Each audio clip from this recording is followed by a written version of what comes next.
The diseased heart, how inner corruption shapes personal and civilizational collapse. A lantern in the breast reveals the heart's hidden chambers, pulse by pulse, breath by breath, where Faizani turns each word into a mirror of the soul, each page into a fragrance of eternity. The diseased heart, how inner corruption shapes personal and civilizational collapse. After recalling the radiant perfections of the heart, it is essential to pause and reflect upon the danger that lurks when its reality is ignored. For the messenger, peace be upon him, warned that the heart, if abandoned to heedlessness, may become the very furnace of corruption that consumes the whole being. This pause is not incidental. It marks the transition from admiration to vigilance. Let us open this veil and guide your attention step by step into its depths. God Most High, as a reminder for the prophet, peace be upon him, and as guidance for humanity, declares, "Do not follow nor associate with the one whose heart we have made heedless of our remembrance." Though expressed through the language of revelation, what follows addresses a human condition that transcends religion, culture, ethnicity, and geography. This warning is not bound to one era or one people. It names a recurring danger wherever hearts lose their inner orientation. Reflect upon this with gravity. If even the shadow of the heedless could touch the prophet, peace be upon him, he who embodied unshakable certitude, how much more vulnerable are we? Frail children of time, scattered across every land and age. The verse thus speaks not only to a historical moment, but to a perpetual human condition. There are profound secrets hidden within this command. It is not only a shield for the believer, but also a stern call to the heedless themselves. For the prophet, peace be upon him, engaged openly with the mighty and the hostile, yet when it came to those whose resolve was brittle and whose character was unsettled, he was cautioned to keep distance. Here, discernment is revealed as an ethical necessity, not a social preference.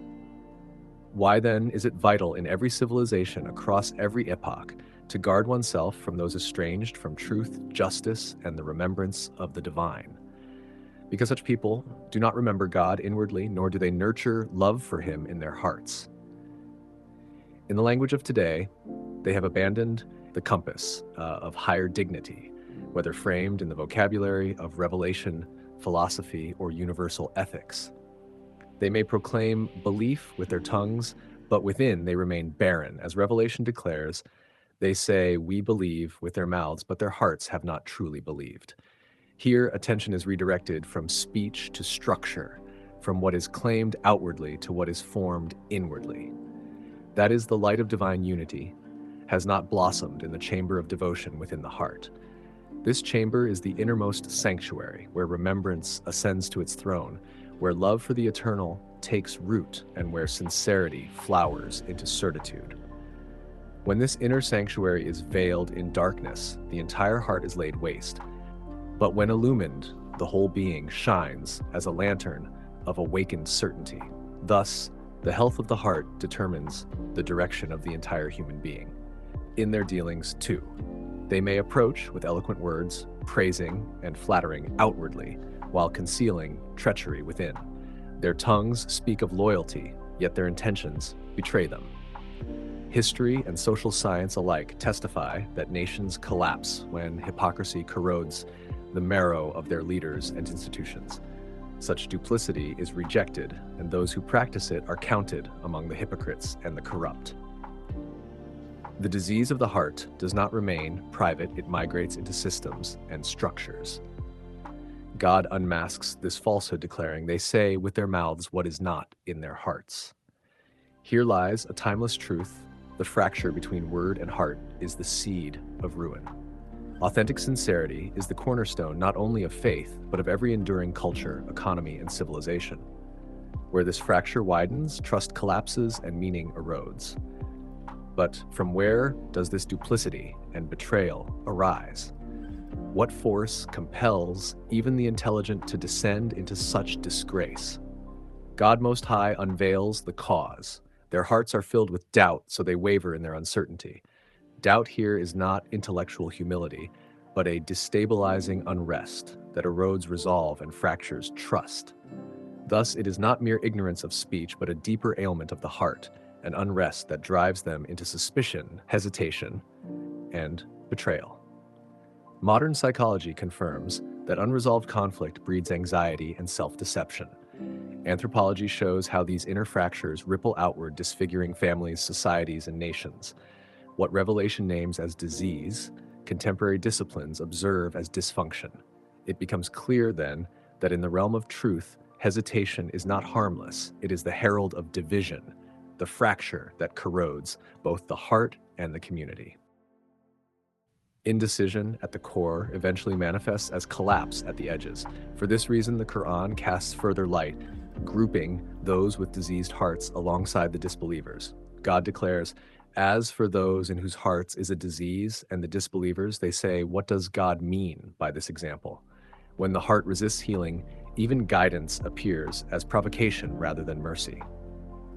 A heart left untreated in its corruption loses the capacity to discern wisdom and begins to mock the very parables meant to heal it. Neuroscience echoes this. Unchecked patterns of falsehood carve grooves in the brain, deepening blindness and entrenching cynicism. Rejection hardens perception until truth itself appears foreign. And if, after all these warnings, such hearts remain unawakened, then God, the Exalted, proclaims them openly among the disbelievers. As for those in whose hearts is a disease, it only increases them in filth upon filth, and they die while they are disbelievers. The sickness of the heart is not static, it spreads, multiplying its poison until it overtakes the whole being. Philosophy and political science alike warn that corruption metastasizes. What begins as inner weakness in individuals becomes the collapse of governments, economies, and civilizations. Private decay becomes public catastrophe. Thus, God warns us how swiftly this contagion spreads, urging us to avoid the company of those whose hearts are poisoned, whose thoughts are distorted, and who stand as enemies of truth, justice, and the flourishing of humanity across history and geography. For the effect of such companionship soon imprints itself upon one's own heart and mind. As God says, "Thus we let it enter into the hearts of the criminals." The heart, like fertile soil, receives what is repeatedly sown within it. This reveals that whatever one constantly associates with eventually penetrates the heart. God allows corruption to take root in those who persistently embrace it. A criminal is one who has known the truth, yet through ego and destructive forces rebels against it and turns away. Every page of history confirms this. When societies normalize betrayal of conscience, oppression, and downfall follow as night follows day.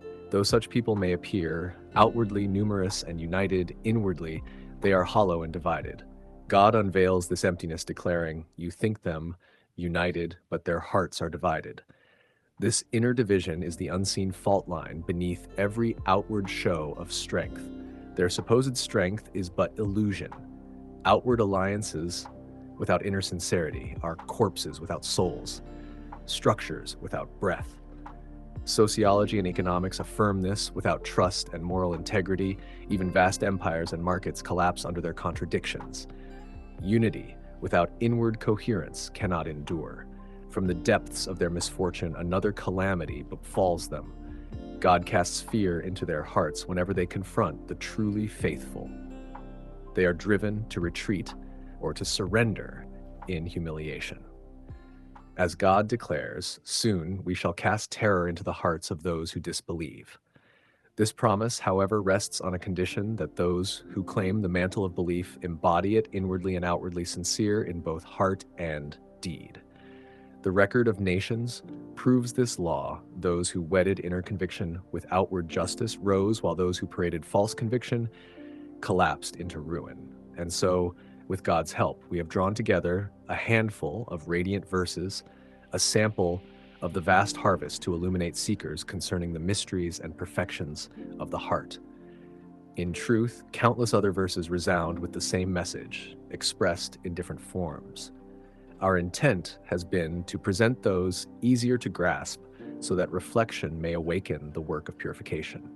What has been offered here is an entryway, not an exhaustion of the subject. For by cleansing the heart and disciplining the self, one transforms this sacred faculty into a fortress of certitude, a vessel of spiritual vitality, and a bridge that draws the human being ever closer to the presence of the Most High. Yet, the dangers facing the heart do not arise only from moral decay and inner neglect. In every age, the heart itself becomes a target of doubt, reinterpretation, and critique. Its reality questioned, its authority diminished, its mysteries reduced to metaphor or dismissed altogether. When such challenges go unanswered, they do not merely confuse the intellect, they weaken, resolve, unsettle conviction, and leave the heart exposed. It is therefore necessary, after diagnosing the sickness of the heart, to turn toward those objections that seek to deny its very role in human understanding.